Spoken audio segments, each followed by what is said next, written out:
آج سے تقریباً 3000 سال قبل مصر پر ایک ظالم و جابر بادشاہ فرعون کی حکومت تھی، جو نہ صرف ایک جابر اور سرکش بادشاہ تھا بلکہ اس نے خدائی کا دعویٰ بھی کر رکھا تھا اور خدائے حقیقی کو للکارنے کی جرات کی تھی۔ فرعون نہایت ہی بد کردار اور ظالم ترین شخص تھا۔ فرعون نے اپنی رعایا کو حکم دیا تھا کہ وہ اس کے آگے سجدہ کرے، اور جو کوئی بھی اسے سجدہ کرنے سے انکار کرتا وہ اس پر ظلم کے پار ڈال دیتا، یہاں تک کہ اسے قتل کروا دیتا۔ اس زمانے میں اللہ نے اپنے سچے پیغمبر حضرت موسیٰ علیہ السلام کو مبعوث کیا، جنہوں نے بنی اسرائیل کو اللہ کی طرف دعوت دی اور انہیں جھوٹے خدا کی عبادت سے باز آنے کی ہدایت دی۔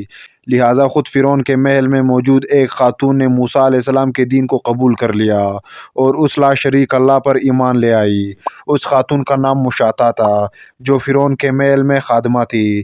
فرعون نے اسے اپنی بیٹی کی خدمت اور کام کاج کرنے پر مامور کیا تھا۔ ایک دن کا واقعہ ہے کہ وہ خادمہ فرعون کی بیٹی کے بالوں میں کنگھی کر رہی تھی۔ کنگھی کرتے ہوئے اس کے ہاتھوں سے اتفاقاً کنگھی گر پڑی۔ وہ اٹھانے لگی تو اس کے زبان سے بے ساختہ بسم اللہ نکل گیا۔ اس پر شہزادی نے کہا کہ تو نے آج عجیب کلمہ بولا، رب تو میرے باپ فرعون ہی ہے، تو پھر تو نے یہ کس کا نام لیا ہے؟ اس نے جواب دیا کہ فرعون رب نہیں، رب وہ اللہ ہے جو مجھے اور تجھے اور خود فرعون کو روزی دیتا ہے۔ شہزادی نے کہا، اچھا تو کیا تم میرے باپ کے سوا کسی اور کو اپنا رب مانتی ہو؟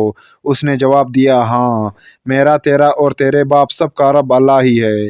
شہزادی نے اس بات کی اطلاع اپنے باپ کو دے دی۔ وہ نہایت ہی غضبناک ہوا اور اس نے اس باندی کو اپنے دربار میں بلایا۔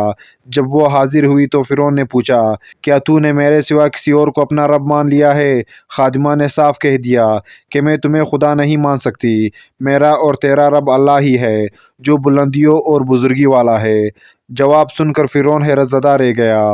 اسے اتنی استقامت اور جرأت بھرے جواب کی امید نہ تھی۔ فرعون نے سوچا کہ اس عورت کو ایسی عبرتناک سزا دینی چاہیے کہ اس طرح کی جرأت دوبارہ کسی شخص کو نہ ہو۔ اسے پتا تھا کہ یہ عورت اپنے بچوں سے بے انتہا محبت رکھتی ہے، لہٰذا فرعون نے خادمہ کے بچوں کو دربار میں لانے کا حکم دیا۔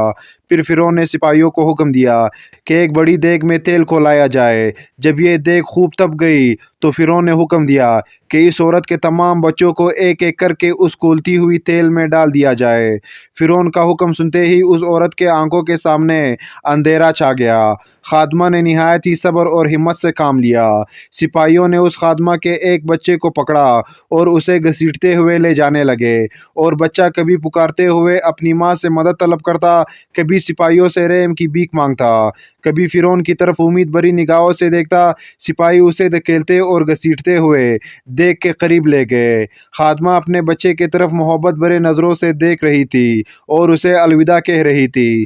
چند لمحات میں اس کے جگر گوشے بچے کو کھولتے ہوئے تیل میں ڈال دیا گیا اور کچھ ہی لمحے میں اس معصوم کی ہڈیاں تیل کے اوپر تیرنے لگی۔ فرعون نے خادمہ کی طرف دیکھا اور کہا، اب اس نادیدہ خدا کو چھوڑ دو اور مجھے رب مان لو۔ خاتون نے دلیرانہ نظروں سے فرعون کی طرف دیکھا اور اسے خدا تسلیم کرنے سے انکار کر دیا۔ فرعون اس ثابت قدمی اور ہمت کو دیکھ کر دنگ رہ گیا۔ تھوڑی دیر میں اس کے دوسرے بچوں کو بھی تیل میں ڈال کر ہلاک کر دیا گیا۔ اب سپاہی اس خاتون کے سب سے چھوٹے بچے کی طرف بڑھے جو شیرخوار اور معصوم تھا۔ جب سپاہیوں نے اس بچے کو چھینا تو بچے نے زور سے چیخ ماری۔ ماں کا کلیجہ منہ کو آ گیا اور اسے ضبط نہ رہا، وہ زمین پر گر پڑی اور زار و قطار رونے لگی۔ وہ عظمت والا لا شریک خدا اس عورت پر گزرنے والی قیامت سے خوب واقف تھا، لہٰذا اللہ کی طرف سے ایک معجزہ صادر ہوا۔ وہ شیرخوار بچہ جو ابھی بول بھی نہ سکتا تھا، اس کے زبان میں بولنے کی قوت آ گئی۔ بڑی دربار میں بچہ بول اٹھا، اے میری ماں، تو حق پر ہے، بے شک دنیا کی سزا آخرت کے عذاب کے مقابلے میں بہت ہلکی ہے۔ فرعون کے دربار میں موجود لوگ اس بچے کی آواز سن کر حیرت زدہ رہ گئے، لیکن ان کے دلوں پر لگے کفر کے تالے پھر بھی نہ کھلے۔ کچھ ہی دیر میں اس بچے کو بھی دیگ میں ڈال دیا گیا اور یہ بے خطا معصوم موت کے آغوش میں چلا گیا۔ اپنے تمام بچوں کو اپنی آنکھوں کے سامنے فرعون کے ظلم کے بیچ چڑھتے ہوئے دیکھنے کے بعد اس خادمہ کا دل پھٹ پڑا تھا۔ اگر وہ چاہتی تو اپنی معصوم بچوں کو اس دردناک موت سے بچا سکتی تھی۔ اسے صرف ایک کلمہ کفر پڑھنا تھا، مگر یہ فقط جان بچانے کا ایک بہانہ ہوتا۔ مگر اسے یقین تھا کہ اس کے رب کے پاس اس کے لیے جو کچھ ہے وہ اس ختم ہو جانے والی دنیا سے کہیں زیادہ ہے۔ اب سپاہیوں نے اس خادمہ کو پکڑا اور دھکیل کر اس دیگ کے پاس لے گئے۔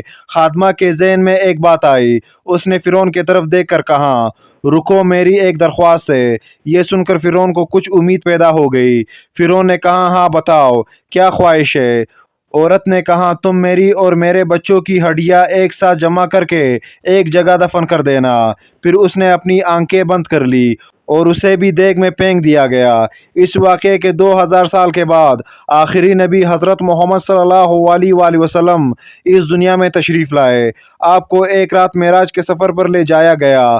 معراج کی رات جب نبی صلی اللہ علیہ وآلہ وسلم براق پر سوار ہو کر بیت المقدس پہنچے تو آپ کو مصر کی طرف سے ایک خوشبو آنے لگی۔ حضور صلی اللہ علیہ وآلہ وسلم نے جبرائیل سے پوچھا، اے جبرائیل، یہ کتنی اچھی خوشبو آ رہی ہے، یہ خوشبو کیسی ہے؟ جبرائیل امین نے عرض کی، یا رسول اللہ، فرعون کی ایک باندی تھی جس نے ایمان کے خاطر اپنی اور اپنے بچوں کا جانوں کا سودا کیا تھا۔ اس کے اور اس کے بچوں کے ہڈیوں کو جہاں دفن کیا گیا تھا، جس دن انہیں دفن کیا گیا اس دن سے لے کر آج تک یہ خوشبو آ رہی ہے اور یہ قیامت تک آتی رہے گی۔